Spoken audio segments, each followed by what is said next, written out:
Students and welcome back to your YouTube channel. आज हम लेके आया है टाटा स्टील रजिस्टर्ड रिलेशन का जो एग्ज़ाम होने वाला है उसमें इंग्लिश की क्लास लेकर आए हैं। ये हमारा इंग्लिश का प्रैक्टिस सेट नंबर 1 है स्टूडेंट्स। ये हमारा पहला क्लास है इंग्लिश का। तो चलिए बढ़ते हैं क्वेश्चन की तरफ। देखिए आपको डायरेक्शंस दिया हुआ है। क्या दिया हुआ है? In this question a sentence has been given in active voice and passive voice. Question number 1 में एक सेंटेंस दिया हुआ है एक्टिव वॉइस और पैसिव वॉइस में। इसमें 4 है out of 4 suggested alternatives. Select the one which best expresses the same sentence in active passive to active. ठीक है, यहाँ पे आपका active voice to passive voice है ना। इन चारों में से आप एक सेलेक्ट कीजिए जो कि आपका करेक्ट एक्सप्रेस करेगा पैसिव टू एक्टिव। आपको डायरेक्शन में ये दिया हुआ है। और क्वेश्चन नंबर 1 क्या बोल रहा है? Did everybody miss the first bus? Did everybody miss the first बस?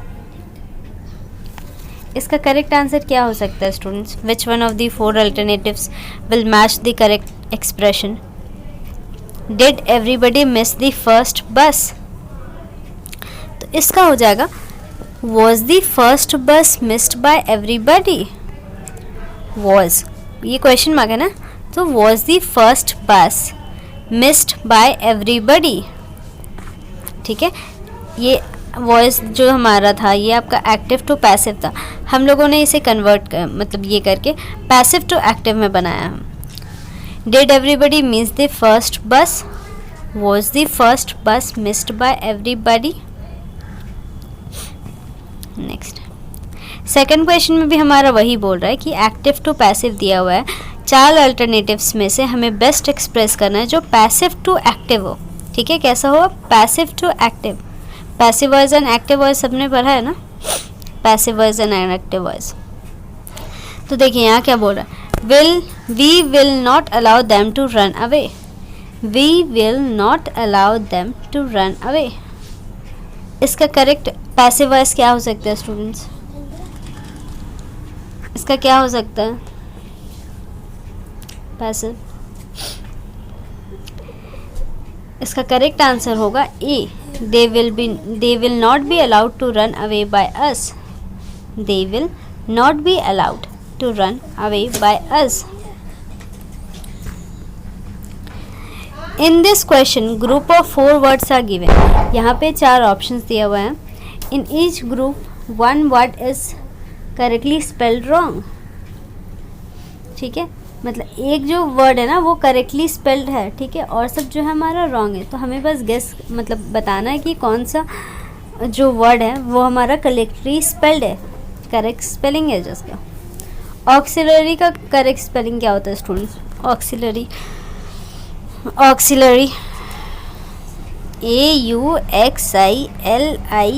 AUXILIARY, auxiliary. तो ये तो हो नहीं सकता, ये भी नहीं होगा। ये तो हमें क्या होगा? ऑप्शन नंबर ए, ऑक्सिलरी।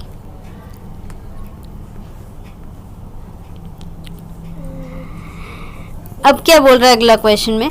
आपको डायरेक्शन दिया हुआ है। Read the sentence given below to find any grammatical idiomatic error. आपको अब एरर फाइंड आउट करना है। ठीक है, वो जो हमारा एरर्स है ना, लेटर्स है, आप लोग बस बताइएगा कि option number A, B, C, D कौन सा गलत लग रहा है आप लोगों को, कौन सा आप लोगों को एरर लग रहा है। Many a man have come to India from Bangladesh to live here permanently. Many a man have come to Bangladesh to India from Bangladesh to live here permanently.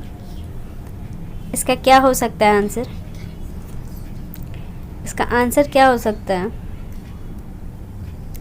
जो हमारा एरर है ना वो ऑप्शन नंबर बी में, ये जो sentence है ना, have come to India from Bangladesh. Many a person have come to India from Bangladesh, have के साथ कभी कम लगेगा, तो ये हमारा एरर हो गया ना, ये हमारा एरर हो गया ना। आप लोग बताइए कि इसका करेक्ट आंसर क्या हो सकता है? मतलब मैनी अ मैन के साथ वहाँ पे हम लोग क्या इंसर्ट करेंगे, क्या इंडिकेट करेंगे? अगर ये एरर है हमारा तो इसमें हम करेक्ट करके इसका आंसर क्या होगा? What will be the correct sentence? इसका आंसर आप लोग कमेंट कीजिएगा।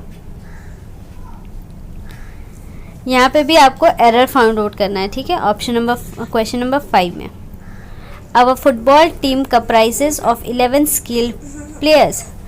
यहाँ क्वेश्चन लिख रहा है कि हमारा फुटबॉल टीम है ना, वो 11 स्किल्ड प्लेयर्स का कंप्राइजेज है।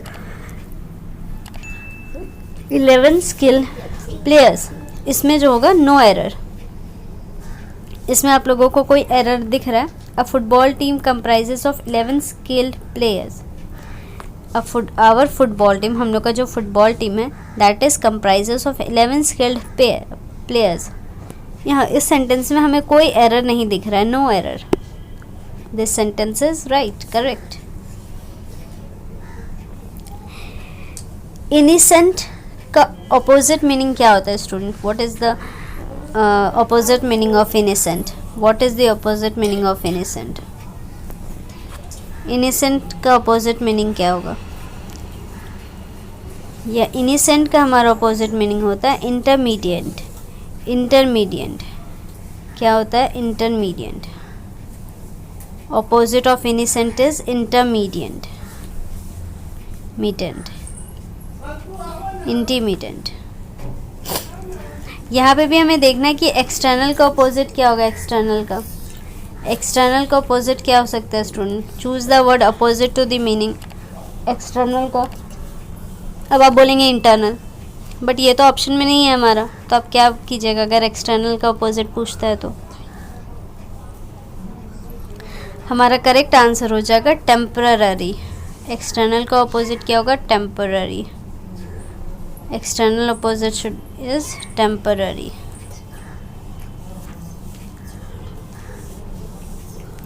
देखिए यहाँ पे आप ये जो सेंटेंस है ना, इसमें से इन चारों ऑप्शन में से आप को कोई करेक्ट आंसर है, करेक्ट वर्ड है, उसे इंसर्ट करना है, ठीक है? उसे फिलिंग द ब्लैंक्स करना है। क्या हो question? Only the brave deserves the dash. Only the brave deserves the dash, इसका क्या होगा? फेयर, फेयर, फ्लीर, फेयर क्या हो सकता है? Only the brave deserves the fair. Fair क्या होगा हमारा? Fair. Option number D, only the brave deserves the fair. You cannot lose you dash had, यहाँ पे क्या होगा student? You cannot lose you dash had,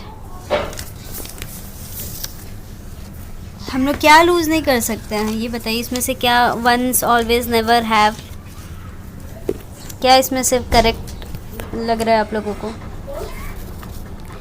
यहाँ पे आंसर हो जाएगा नेवर। क्या होगा हमारा? Never. You can not lose, you never have, जो हम लोग के पास है ही नहीं, हम लोग उसको कैसे लूज़ करेंगे? You can not lose, you never had. Okay, question number 10 के लिए आप लोगों को डायरेक्शन क्या दिया हुआ है? In this question 4 alternatives are given for the item. Choose the alternative with best expresses the meaning of the item. जो यहाँ पे मीनिंग है ना,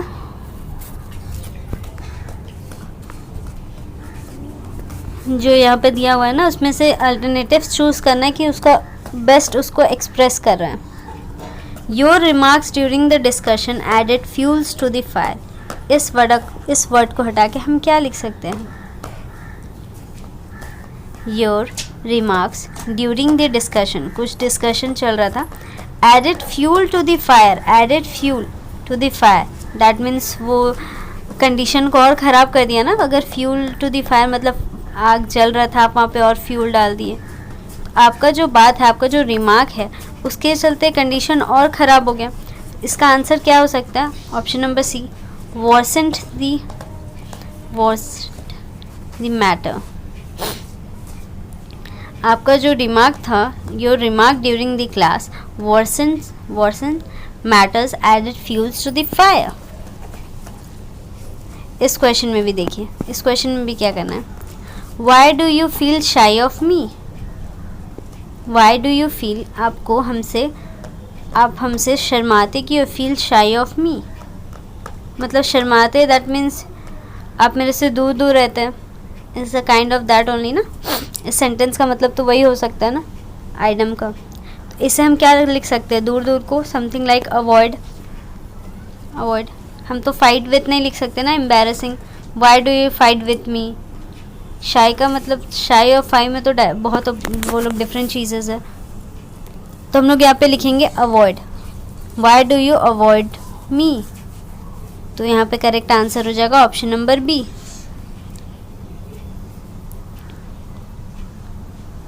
चलिए क्वेश्चन नंबर 12, वॉसिफिन्योर।